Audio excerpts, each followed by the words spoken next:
Madhvacharya's philosophy stands on a very strong foundation of the Vedas and the Puranas.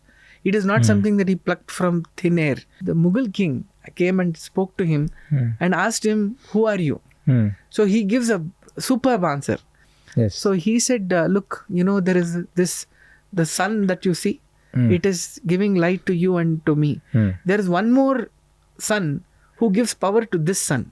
Okay. That sun, I am the, I am the Shishya, or I am the devotee of that sun. Hi, welcome to KC Talks. In the series of podcasts on Madhwacharya that we are doing with Sri Sundarji, we will now be entering into the second episode of Madhvacharya's biography. Once he has reached Badrikashrama after he became sannyasi and he has recited his commentary on Bhagavad-githa to Bhagavan Vyasadeva. What has happened? Hare Srinivasa. Hare Srinivasa. Acharya Pavano Smakam. Acharyani cha Bharati. Devo Narayana Shishaha. Devi Mangala Devata. So this episode that you talked about, where Sri Madhvacharya actually offers the Gita Bhashya, that was his first text. And one has to read it to believe its entirety and the purport to which he has written that book, to vedavyasa, and then vedavyasa blesses it, and from then he comes down south. But on his way to Badri, there is one very special incident that is worthy of mention. So Okay. he was after he took permission from his guru to travel across the country, he visited a place in Kerala, and he was giving a lecture on Aitareya Upanishad and what it means. So he recited one of the suktas and he gave it a meaning. One of the scholars who was present in the audience got up and he said, that I know another meaning of Aitareya, the same sukta. So can I tell that meaning? And then we can debate which is right. So he recited the meaning, and Madhvacharya then said, this meaning is also acceptable. So they were a little taken aback, saying, how can one sutra have so many meanings? So they said, so Madhvacharya said, no, there is nothing surprising about it. Different parts of our philosophical texts have multiple meanings. So he says the Vedas have another name called Triartha. Tri means three. So you've got three meanings to every minimum, three meanings to every Veda Sukta. And he goes on to say, Mahabharata, each shloka has got a minimum of 10 meanings. And the Vishnu Sahasranamam has Nirantara Shatarthakam. That means it has a minimum of 100 meanings. Each word of each name of Lord Vishnu has 100 meanings. Okay. Now, the people who were questioning him were people who were Shaivites. Okay. And so he quoted this shloka from the Skanda Purana. Skanda Purana is widely believed to be a Shaiva Purana. So he quotes that within you, the Purana which you think is a Shaiva Purana, itself this shloka is mentioned. Again, Krishna, it goes back to the point I was making earlier, which is that Madhvacharya's philosophy stands on a very strong foundation of the Vedas and the Puranas. It is not something that he plucked from thin air and added his own interpretation to it. None of it is his independent interpretation or thinking. It is a perspective which can be found with proof in the Puranas. So he's very liberal in quoting from them, and he also gives the due credence by saying iti brahmande, iti skande, iti mahabharate. So you can make out, he writes it right there. Now the group of scholars were not, would not taking it so easily. So they said, you said Vishnu Sahasranamam has, each word name has 100 meanings. So why don't you tell us the meaning? So it was a challenge that they threw. So Madhvacharya accepted the challenge. He said, look, you are a big group. So I'm going to start telling the names, meaning of the name. We'll pick up any name and I'll start giving you the meanings. You should be able to repeat those meanings after I complete. So whatever I have told you, you have to repeat after I have finished and tell me what those meanings are. These people said, no problem, we are a big group. So they took him on. And so he said, okay, Vishwam Vishnu Vashatkaro. That's how Vishnu Sahasranamam starts. So he said, let's start with Vishwam. So he took the first word and he started reciting the meaning of what it is. So he said the first meaning, the second meaning, the third meaning, and so on and so forth. So by the time he reached the 30th meaning, the audience, people in the audience had already forgotten what he had said first. So then they bowed and they said that it is indeed a fact that it has got so many meanings. Now, Vishnu Sahasranamam has multiple names which repeat. Vasuprada, so it comes twice. Shubhanga, it comes twice. I remember it because it's my son's name. So it repeats, once. That is twice it appears. So both the times it has got 100 separate meanings. It is not the same word. So it's a different word, though it sounds the same. So this is again giving us a glimpse of the depth of philosophical understanding Sri Madhvacharya had about the scriptures. So then, of course, he meets Lord Vedavyasa. He offers Gita Bhashya, and he also seeks permission to write the Bramsuthra Bhashya, a commentary on the Brahma Sutras from Vedavyasa, and then he starts coming south. And when he's coming south, he's crossing the Godavari river, and that belt was known for many great scholars coming from all schools of philosophy. And in one temple, they actually had, put these mats, 18 mats there. And the challenge was the person who actually knows all the 18 parts of philosophy should go and occupy any of those seats. So Sri Madhvacharya goes and very boldly he says, yes, I know all the 18 parts of philosophy, and he sits on the first mat. And there is a person by name Shobhana battaro, a very renowned Advaita scholar, who says, I would like to debate with you and about what you have to say about the different aspects of philosophy. There's a very interesting, very deep debate which happens between both of them. And at the end of the debate, Shobhana Bhatta then falls at the feet of Sri Madhvacharya and says that, yes, your knowledge is indeed very prolific. And so please accept me as your disciple. So he becomes the second sannyasi disciple of Sri Madhvacharya. He's renamed as Sri Padmanabha Tirtha. Okay. So he is the first person, for the oldest Vrindavana of a Madhva Guru is actually that of Sri Padmanabha Tirtha, which is there in Anegondi near Hampi. So that's the story. So again, the point here is, I think it is Madhvacharya's philosophy was all about logical reasoning and getting the other person to listen very carefully and debate. It is not an argument. There's a big difference. The debate. So there were questions, counter questions, and Madhvacharya finally proved whatever he wanted to say by cognitive methods rather than by force. This is a story. Cognitive methods by showing where and which Purana the proof is there. Yes. So Kim Pramanam. Yes. Is the USP of Madhva philosophy. Yes. Kim Pramanam, and proving it with Pramanam that is there. So since you brought up the topic of Pramanam, he was the first guru to actually put a framework of what constitutes Pramana. Pramana Paddhati. Pramana, the methodology, the epistemology as it's called. Pramana Paddhati is a book, commentary written by Sri Jaitirtha on his book. So what he said was, if there is a debate which is happening, how should the debate be conducted?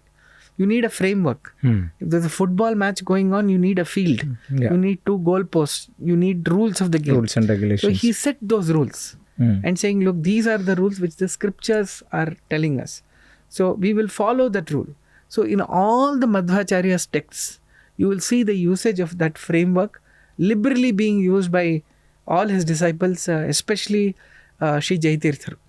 So you will see that I'm jumping a little bit between Madhvacharya and Sri Jaitirtha, because they are really, if Madhvacharya is the telescope, Jaitirtha is the microscope.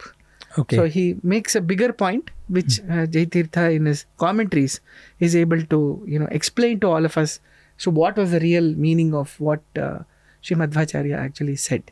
Wonderful. So this is the story. So he accepted his first sannyasi disciple. Yes. This is the second disciple.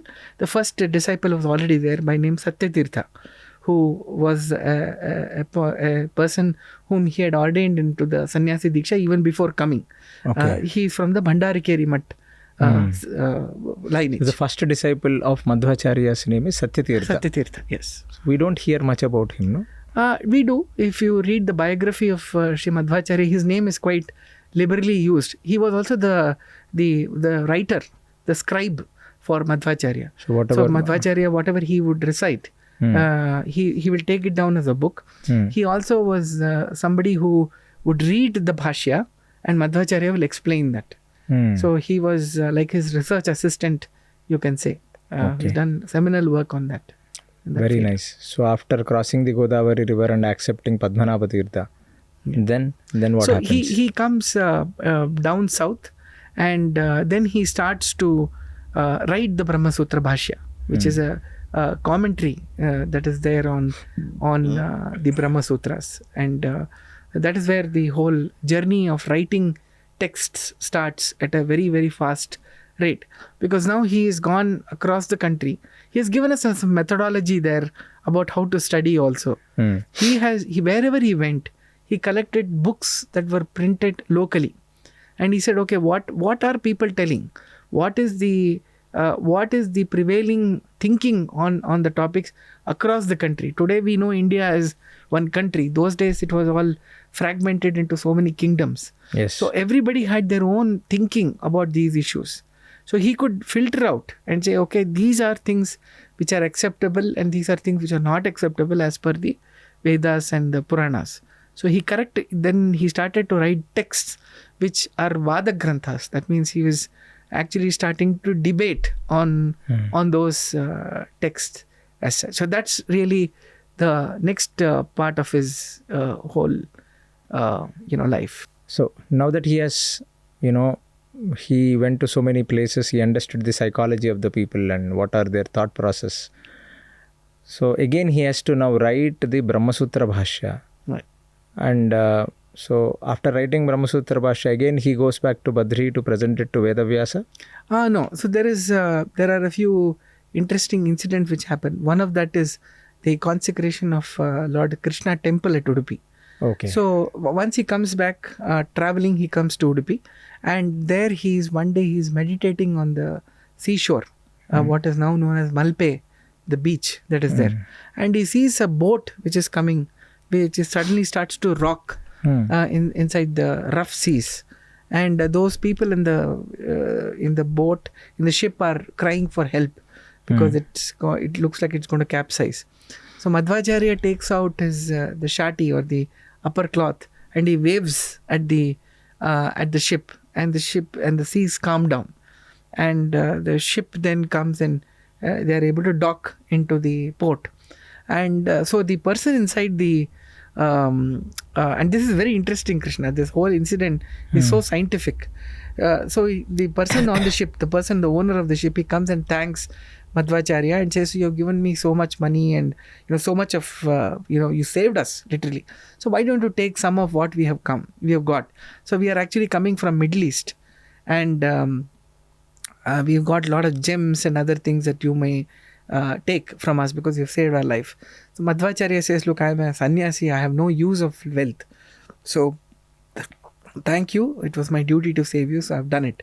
But that person is very insistent that Madhvacharya should take something from him. So what he gives, very interesting, is 2 large blocks of... So Madhvacharya says, look, in your ship, you got a lot of soil at the bottom of your ship.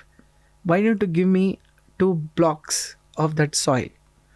And I will take it. So that person is a little intrigued. Why do you want to take soil? Now the question is, how did the soil come inside the ship? So what used to happen earlier was that somebody would come from the Middle East, hit the west coast of the country of India, and they first go to Dwarka. That is the first port. They go there and they offload certain things from the ship to sell it into the land. and they get money in return. But what happens to the ship is that because you've offloaded a lot of stuff from the ship, it becomes very light and it can rock very easily. It's dangerous. So what they do is they take the soil which is there on the seashore and they put it inside the ship so that it doesn't rock at the bottom of the ship. Now, what was interesting about that part of that, the 2 blocks of soil that was required, it was coming from Dwarka. So after Krishnavatara, the idol of Sri Krishna, which had been prayed to by goddess Rukmini, it has also gone into the soil. And that soil, as we know, is nothing but Gopi Chandana that is there. So that sacred soil that was there had covered the Krishna idol. So he asked for 2 blocks of that soil, which is given. One of the blocks, he leaves it at the beach itself. And that is the famous Vadabhandeshwara temple, which now it has been built to a temple. That's a temple of Balarama. So that is there. He takes the other one all the way up to Udupi, which is roughly about 2 kilometers from this spot. And then he puts that whole block of soil inside the tank, what we know as Madhwa.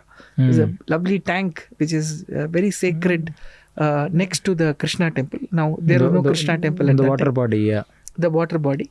And he puts that soil inside that, and from that emerges the hidden idol of Lord Krishna.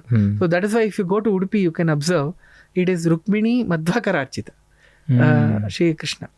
So he takes that and he consecrates it in the temple. So that is the story of Lord Krishna temple at Udupi. At Udupi, yes, beautiful. So it is a Chandramoleshwara Shiva temple, Ananteshwara, which is a Vishnu temple, and on this side, very close by, as some of us would have seen, it's just 10 meters from there is Lord Krishna's temple. So it's a Krishna Mutt. This is also a very important thing for us to know. The Mutt was established. So there is a difference between a temple and a Matha. Okay. Matha is this Chhatradi Nilayaha. So Matha is a place, a residential school, hostel, kind of a thing. So the idea of having a Matha was not for prayers. It was meant for the students to study, the teachers also study, and it's like an integrated university kind of a concept. Now, the Lord Krishna was established there by Madhwacharya to ensure that if the students in their pursuits, if they face any obstacles in the way, then Lord Krishna will take care of that obstacles. Okay, so that's very the nice. story. So initially, the Krishna Matha, what Madhwacharya established, was a Matha where students were studying. Yes. And teachers were also. It's a residential complex of studying Vedadhyayana of the students. Even now it is like that. If you enter the Krishna temple, it is written Shri Krishna Matha. It's not Shri Krishna temple, Mandira or something like that. And subsequently all the 8 mutts that he founded also came up. All of them are running the Vidyapitha in their respective mathas. Superb. So what happened to the other block of the sand that he has kept at the sea? That is the idol, as I said, of Balarama. So he has installed the deity of Balarama there? It is installed now. A temple has been built there. It's called Vadabhandeshwara. That's a temple, or that is also Matha? No, that's a temple. That's a temple. Very nice. Yes. So he has. So Sri Krishna Matha has been established. It has been established, and then he goes on his second trip to Badri. Okay. And so there again he has to cross the Ganga river.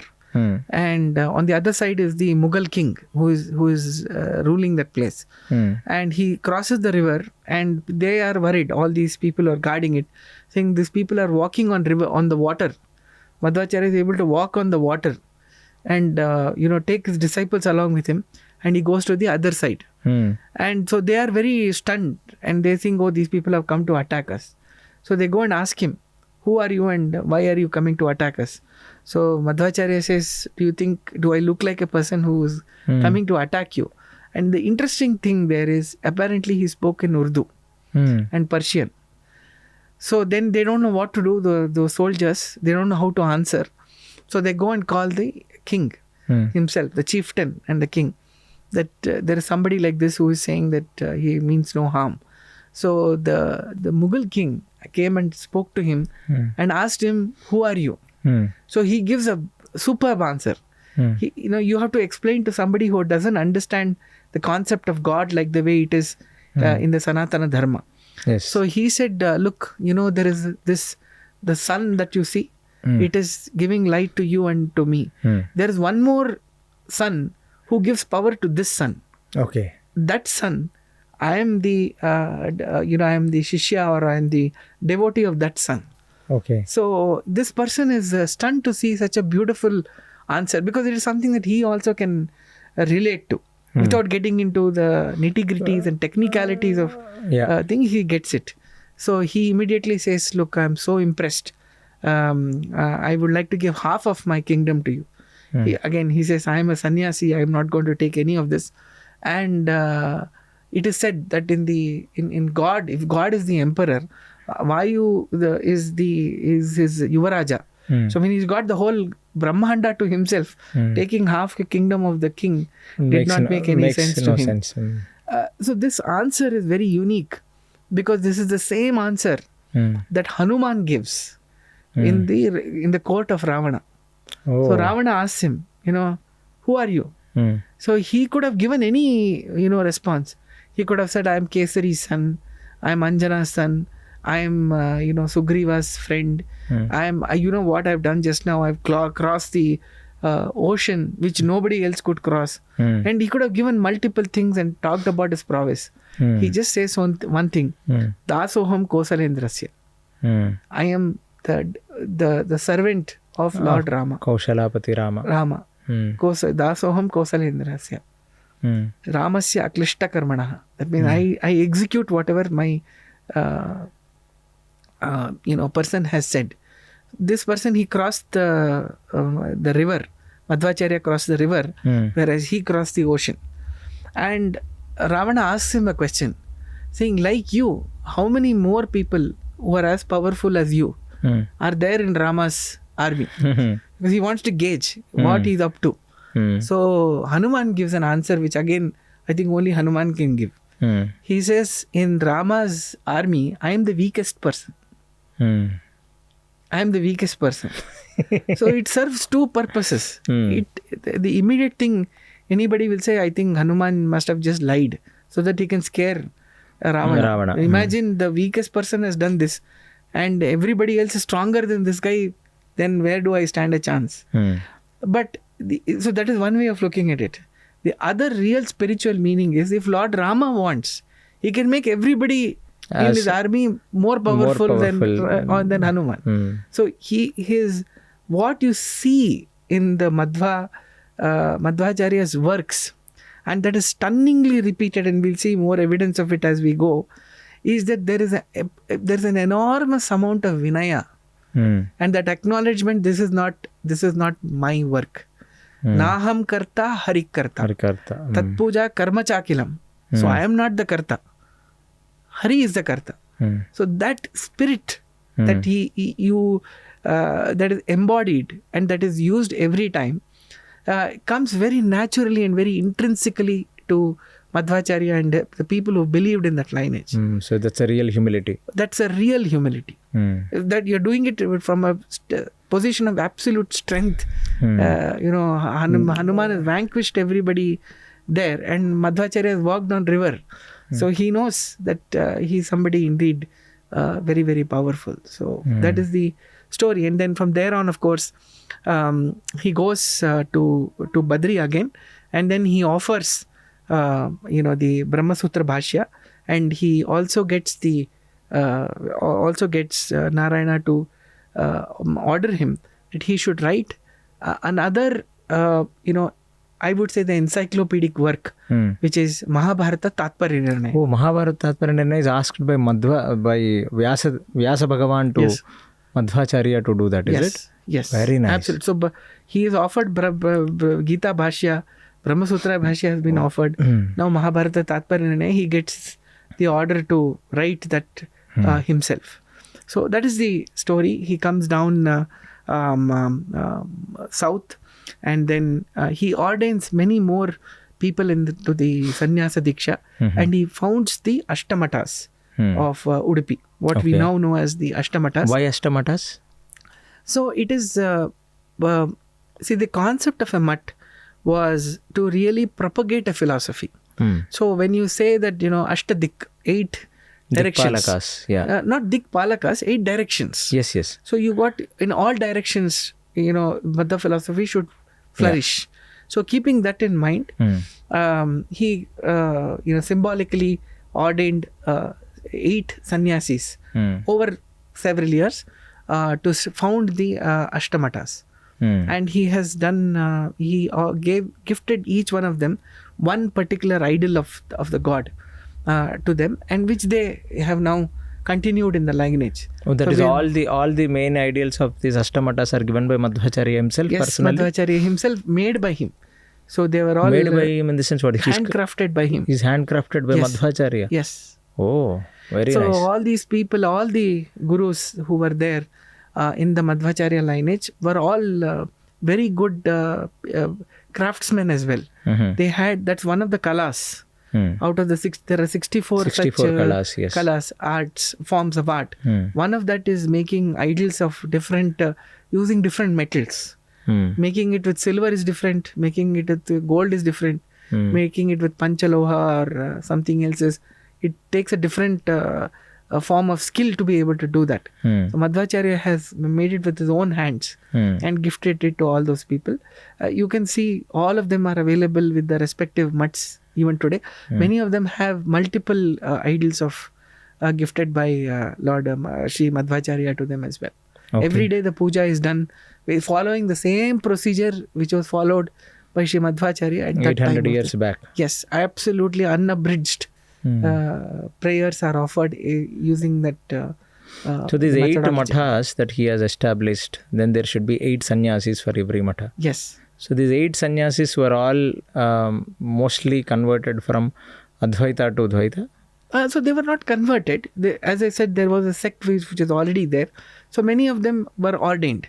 It's not clear about these 8 mutts whether they were ordained from another, people who believed in other forms of philosophy, or they already were following the Vaishnava Diksha, because by that time already Madhvacharya's influence had increased a lot. Okay. So there were a lot of people who were, as we had seen earlier, who were in who had not been able to assert themselves, had now found a place where they can learn this philosophy and propagate. So all of them, there were many more followers that he had got by then, thousands of them. Sumadhvijaya in fact mentions very clearly that he had disciples coming from all sects and all parts of the community, of the society. Everybody was there with him at that point in time. It's again a sign that, how many odd disciples he might be having? It runs to thousands of them. Okay. Because these 8 Swamijis who became Peethadipatis of these Ashtamatas are anyway known. Then we already talked about Satyatirtha, and then we had Padmanabha Tirthara, and then we had Narahari Tirtha. So Narahari Tirtha came from Orissa. He comes from a king, royalty. Basically, people who were Brahmins, who were forced to take up arms to protect their country when there was an onslaught. So he had taken up that role for some time, and then he became the disciple of Sri Madhvacharya. He has written fantastic commentaries on Gita Bhashya. What we just Padmanabha Tirtha, Satyatirtha and Narahari Tirtha were not among the 8 Mathadipatis. Yes, that's right. They never had any matha. They never had. After Madhvacharya, the 9th matha after him was when he ordained Padmanabha Tirtha, he became the successor for the 9th math that he founded. So apart from 8 maths, the 9th math was something which started with Madhvacharya, as the Mula Purusha. So what is that 9th math name? So it is Madhvacharya's Peetha only. It doesn't have a specific name today, because Padmanabha Tirtha, then as I said, Narahari Tirtha, then it was Madhava Tirtha, and finally Akshobhya Tirtha, who came in that lineage. All 4 of them are direct disciples of Sri Madhvacharya. So when he, after Padmanabha Tirtha came, all these mutts have, taken several shapes and forms. Looking at the situation at that point in time, they found ways to see that certain geography needs more focus, or it was named after a very towering personality who came in that lineage. So the names got changed, and to ensure that there are different identities for these mutts. The central purpose of all of them is been that they are all propagating the Madhva philosophy. And here is something I think we should remember which is very unique about the Dvaita philosophy. From Madhvacharya to now, there is no change in the philosophy. Okay. There is no change. All the mutts, all the people who have propagated it are very, very clear, and there's only one version of what is called the Dvaita philosophy. That unfortunately or fortunately is not the case with other forms of philosophy. And many other school of thoughts came right when the main teachers were the people who propagated it. Even when they were there, their own disciples disagreed with them. So if you look at other forms of the Vedantic school itself, today you've got lots of such options, people who are there. Agreed. In the Madhva philosophy, the Dvaita philosophy, you have different mutts, but they're all talking the same language. For them, Madhwacharya is the Guru, Lord Narayana is the Srihari is supreme. All the tenets are absolutely same. There may be slight variations in certain ritualistic practices. But in philosophical aspect, there are no major differences. More to do with the local geography and weather conditions and adding the local flavor to whatever they were doing. But it is, this is something which is, I think whenever we try to establish anything which is based on reasoning and logic, I think this is a classic case of how it lives forever. Superb. I get it. So one question is then this Krishna Mata, which is the center, and we see the all Ashtamatas surrounding. So this Paryaya concept came when? After Madhvacharya. Madhvacharya actually put the process. He said that all these 8 mutts will perform it in a certain sequence. He also paired them. They are called Dvandva Matas. So each mata has another mata which is a pair. And what he ordained was this, that they will all perform the puja for 2 months. One mata will do it for 2 months, then the next mata, and so in that sequence. So after 14 months, the same mata will come back to this. This is one concept. The other one, as I said, was the Dvandva mata. It should be 16, na? So if you have done it now, after 14 months again the 8th mata the first mata will come and they will perform the puja. Yes. Now there's also one more provision he has added, saying that if something were to go wrong with all the Ashtamata Swamijis and they are not able to perform puja of Lord Krishna, it should not stop. So the Swamiji of Subramanya Mutt in that case can come and perform the puja to Lord Krishna. That's an emergency powers that have been given to But Subramanya Mata is more older than the Madhva Mata, is it? Yes. Because Subramanya as a location, as a Advaita Mutt was always there. Madhvacharya went to Subramanya, the hill Kukke Subramanya as we know it. He debated with those people. And the condition was that if Madhvacharya wins, they have to let go of the entire Subramanya Kshetra to Madhvacharya, which happened. So the mutt there that he founded, the Moola Purusha of that mutt was Sri Vishnu Tirtha, his brother. So Vishnu Tirtha is the Moola Purusha for 2 mutts. Okay. One is the Subramanya Mutt, Kukke Subramanya Mutt. The other one is what we now today known as Sode Vadiraja Mutt. For that, the Moola Purusha is also Sri Vishnu Tirtha. Okay. So as we know, Vadiraja came much later in the lineage. Yes. It was earlier called the Kumbasi Matha. Okay. Named after a very beautiful pilgrimage spot called Kumbasi. So all these mutts were named after small towns and villages which surround Udupi, like Pejavara, Phalimaru, Adamaru. They are all They're all small villages, is it? They're all small villages. And what is why those names were given to those matas? So the reason, as I said, was that that area, that place needed a lot of focus in terms of because it's very close to Kerala and adjoining areas where the other forms of philosophy had dominated, but needed a lot of focus there.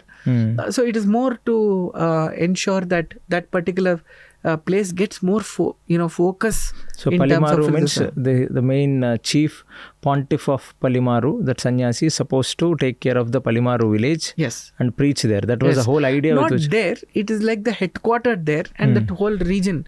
There is a jurisdiction for them to do. Not that they can't go out wherever, and that's been proven. Later on, all of them have gone. All the mutts have gone all over the place, and they have propagated it like the way they stand. So there is a concept called the mutts which came on above the hills. Ghatta is the range of hills. The ones which came above the hills. All that came below were all the Udupi mutts. The ones which are on top, that was the Padmanabh Tirtha, Narahari Tirtha. So those mutts came up there and they spread in the northern part of the state. That's why one of the mutts is called Uttaradi Mutt. So because they went to found in the northern part of the state of Karnataka, loosely put. Okay. Yes. So Uttaradi Mata was established by? So it came in that lineage. Jaitirtha was one of the persons, and from then on it has taken shape enormously. That's a very complex web of the things. Got it. So overall scenario is established 8 Mutt to spread the philosophy of Dvaita, and so things went on like this. Yes. So. And then Sodhya Mutt is an emergency thing which you told as a piece of information that we understood. Not Subramanya. Subramanya is the emergency thing. Yes. And so Advaitians have given that Matha back to Madhwacharya. Yes. After that, what happened? After establishment, everything is okay. And one more doubt I have is he has initially established for 2 months, but why does it become 2 years later on? Yes, so that's an interesting question. What was happening was that people were finding it very difficult to travel because if you are getting your opportunity within the next 14 months, those days you cannot go very far. So their clock was always connected to their Paryaya time. So imagine that you have just finished your Paryaya, you want to go and travel to certain place. You have to come back within the next 14 months, which is not easy those days. Okay. For them to even go to maybe sometime in the middle of the country, forget about Badri and coming back, was not possible that easily. They had to travel by foot. There was no other way. Yeah. So it was felt that it was becoming a little difficult for people to pursue that. So during the period of Sri Vadaraja Tirtha, one of the stalwarts in the Udupi Mutt and the overall Madhva philosophical lineage itself, he proposed that 2 months be converted to 2 years. Okay. So you get 14 years as opposed to 14 months. To which again everybody accepted it.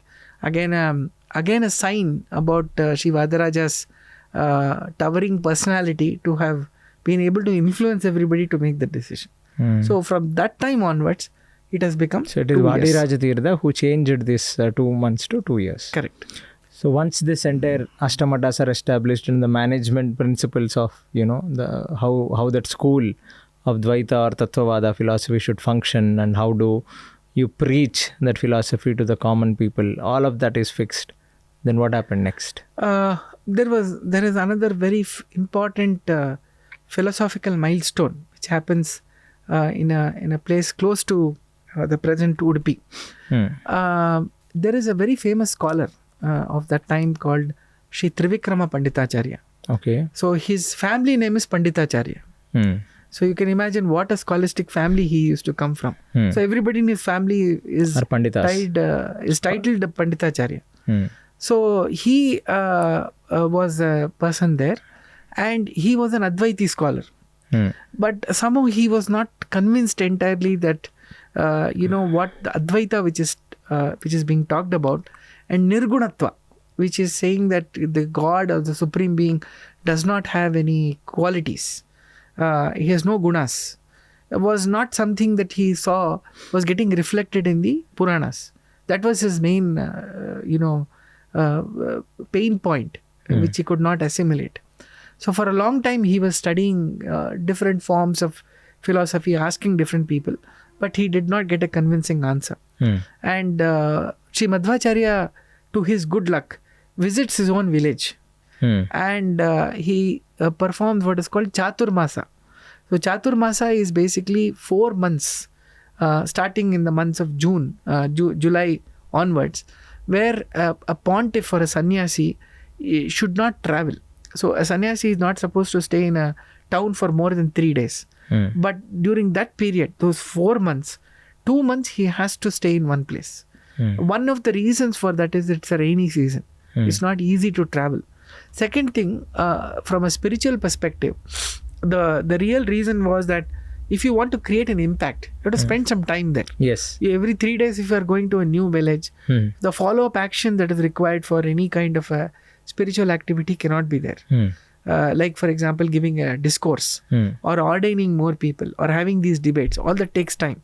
So people took that time of a sannyasi's life to stay in one place. So he stays in that place where Trivikrama Pandithacharya actually is living. Now, Trivikrama Pandithacharya has to get ready now. Because what happens, all the Advaita scholars come together and they say, why don't you go and have a debate with Madhvacharya? Okay. Because till then, everybody has tried to defeat him and none of them have succeeded. You are our best bet. So why don't you do that? So he finds this as an opportunity.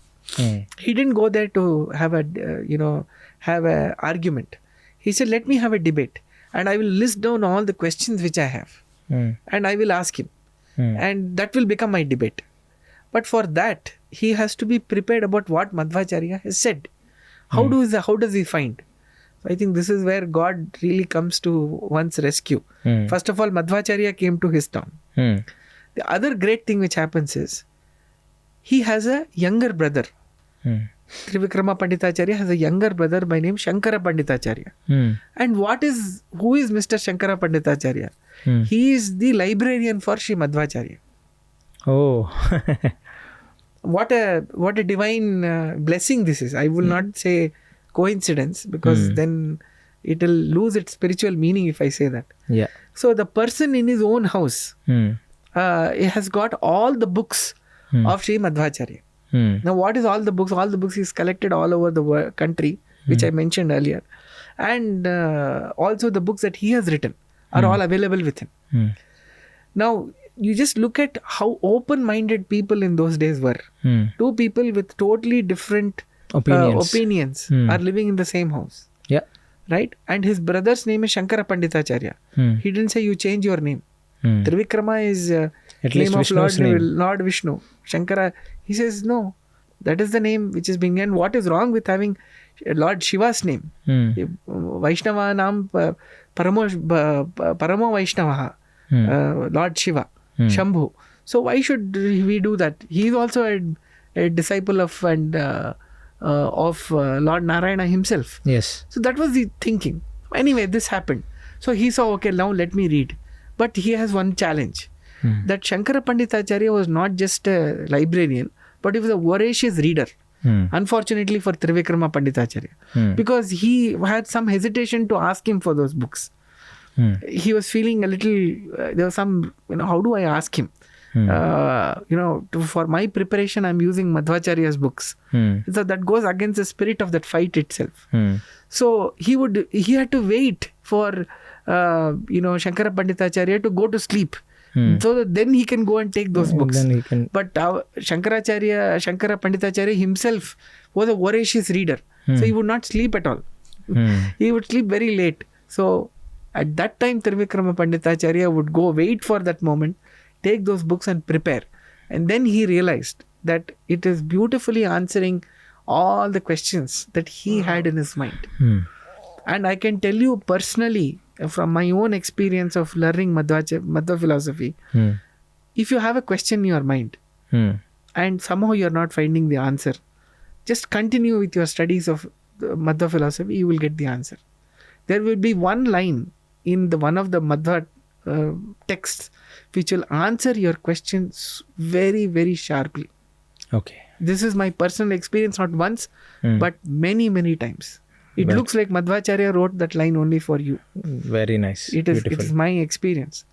So, Triikrama Pandithacharya, of course, was a very, very evolved scholar himself.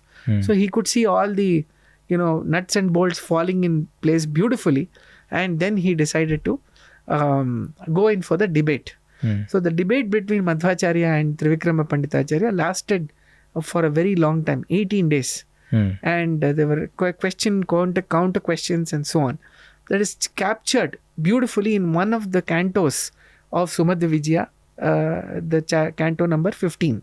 It has got 16 cantos, 15 in canto number 15. This debate is mentioned in great detail, which is, I think, by itself a beautiful read for anybody who is wanting to understand all the schools of philosophy in one place. Okay. And there's a question, there's a counter question, and the whole chapter gets developed like that. And at the end of it, Triikrama Pandithacharya is overwhelmed, and he requests Madhwacharya to ordain him in the Vaishnava Diksha. So after hearing everything, he requests, and Madhwacharya then ordains him to be one of his premier disciples. Okay. Not in the Sannyasa Diksha, but in the Vaishnava Diksha. Grihastha. As a Grihastha. So he is easily the senior most Grihastha Shishyas of Madhvacharya. Of course, in his lineage, the Dasas, all the Haridasas, they are all Grihasthas. Or people who were in the household. Even the Haridasas were initiated by Madhvacharya? No, not during his period. But people who came later, they are also Grihastha Shishyas. They are also Grihastha Shishyas. So Triikrama Pandithacharya is the one who wrote Harivayu-stuti? Yes. That is the next thing that happens there. It was said that Triikrama Pandithacharya... So there is a Madhwacharya has composed a text called the Dwadasha sthothra. He has composed a fantastic collection of 12 shlokas, which by itself I think are encyclopedic to explain the whole Madhva philosophy by themselves. It's not just a sthothra, it is also something which explains the tenets beautifully. So there is a ritual here during the Naivedya, that means offering the food to God. At that time, this is recited. All the 12 shlokas are recited. Dwadasha sthothra is recited. So it is said that once this Madhvacharya was doing this puja, and that stage when he has to offer food came, and all the disciples started reciting Dwadasha sthothra. So typically what would happen is that when they have finished reciting once, the Naivedya procedure will be completed. And to signal that it has been completed, Madhvacharya will play the bell, the grantha as it's called, to signal that the Naivedya is complete and now they can do the main arati. That is the last part of the puja. So this happened, and they recited it once, no news. And typically as a process, there is a curtain which is put because it's believed that God himself comes. And when somebody is eating, you're not supposed to see what it is eating. Yes. Even amongst human beings, it is a thing. So it happened, they recited it once, no update. Second time they recited, again nothing happened. The third time also they repeated, nothing happened. So Triikrama Pandithacharya was the senior most amongst all the disciples, and everybody was looking at him saying, what's happening?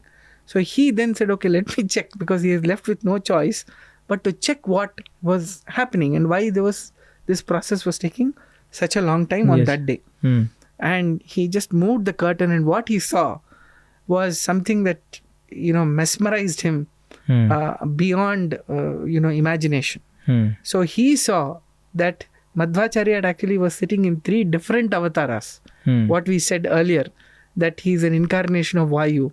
So as he saw Hanuman sitting there and feeding with his own hands. He is feeding Lord Rama. Bhima is sitting there, and with his hands he is feeding Krishna. And Madhwacharya is feeding vedavyasa. Wow. So it is not a Naivedya where you keep the food in front of the god and take it, Madhwacharya was actually offering it with his own hands. And he could not control his emotions. So he started reciting the Vayu Stuti, as it's called. So he recited it, and later on went to Madhwacharya, and it's a lovely poem. Triikrama Pandithacharya is anyway a brilliant poet, apart from being a scholar. So he's presented it in a very attractive manner. It even to this day, when you listen to Vayu Stuti, even if you can't recite it, if you're listening to it, it energizes you like anything. So you can't. I've not seen anybody being able to sleep at home if you recite the Vayu Stuti even today. So if you want to wake somebody up physically and spiritually, Vayu Stuti is the way. So he went and recited it later in front of Madhwacharya, and this is what is the speciality about Vayu Stuti, that Madhwacharya said, whatever you have written about me is correct. So he accepted it. I was telling you about the biography getting accepted by the person, and he did that. And he said, along with this sthothra, if somebody recites 2 more shlokas, which he called the Narsimha Nakastuti, before and after, it's called Samputakara. That means you should recite those 2 shlokas first, recite Vayu Stuti after that, and then again you have to recite the Nakastuti. See, this is the procedure. So that's why from Vayu Stuti it became Shri Hari Vayu Stuti.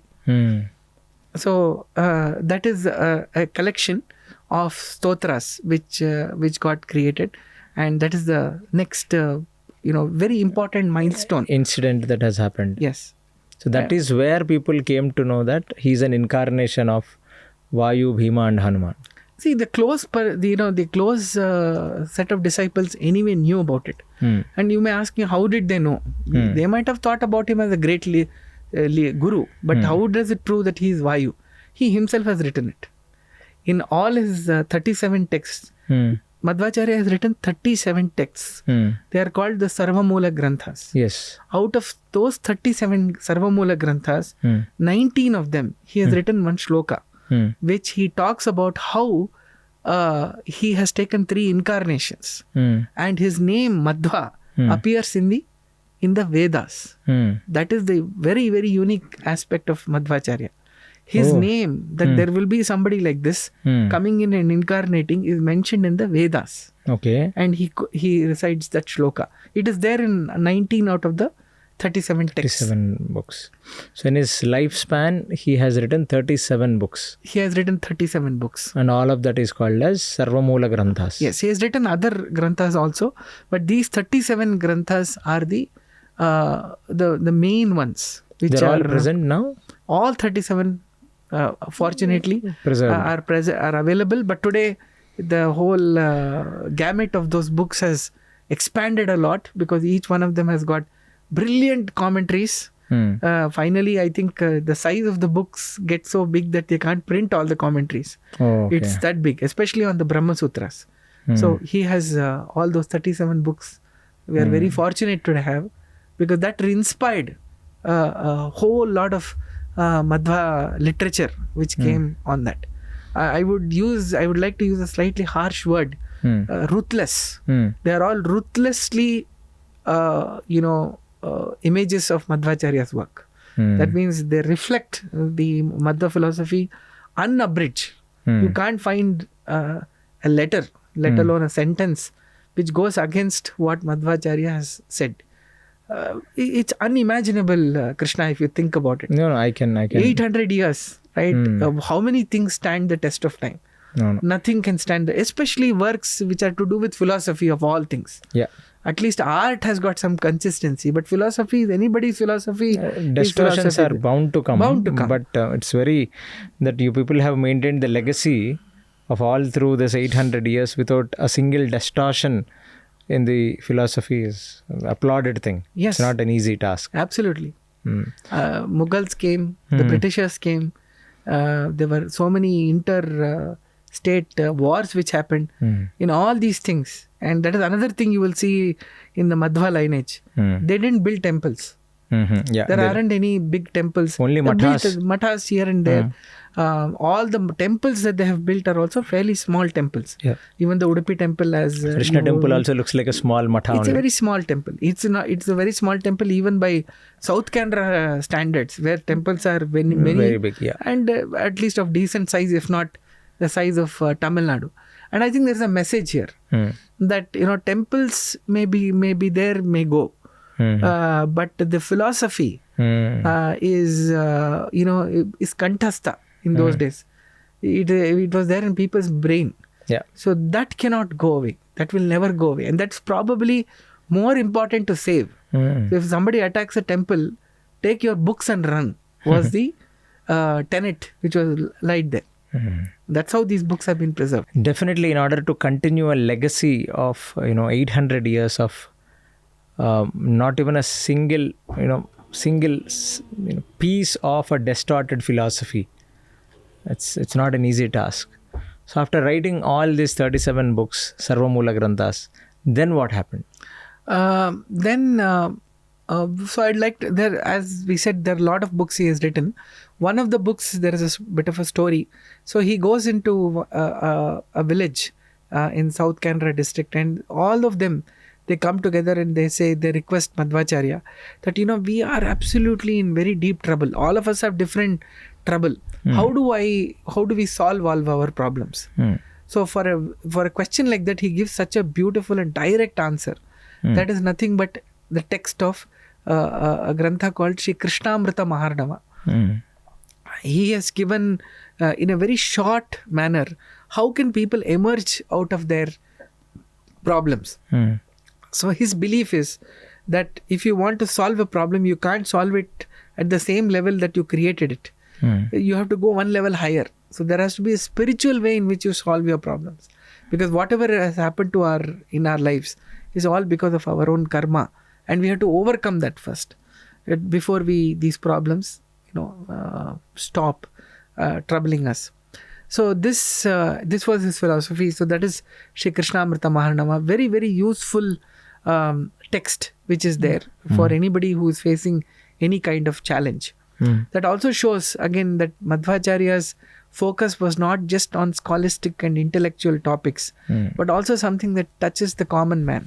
So if you can't do anything and you are not able to overcome, and everybody cannot pursue the study of Vedanta and Mahabharata and all of that. If people have challenges facing and meeting their daily needs, how do you ensure that they also come and be part of their spiritual journey? Yes. So you have to solve those problems for them to take a leap up. So this is a great example of that. And so after all this, that is a time when his parents, of Purvashrama parents, Madhyageha, Bhatta and Vedavati, that's the time they pass away of old age. And his brother of Purvashrama brother is ordained into the Sannyasa Diksha. So his name is Sri Vishnu Tirtha. Again, a very very illustrious scholar, and someone whose single point determination was, I want to be the best disciple of Sri Madhvacharya. So he does that, and so Madhvacharya explains, the text explains in detail the kind of penance that he did in order to please Sri Madhvacharya and give him the confidence that indeed he can lead the sannyasi life. And so that is one. So it is believed even today that Sri Vishnu Tirtha never entered a Vrindavana. So he never died. He is now there, even now in the Kukke Subramanya Kumara Parvata. There is a big hill called Kumara Parvata at the rear side of the Kukke Subramanya temple. That is the place where he is supposed to be there.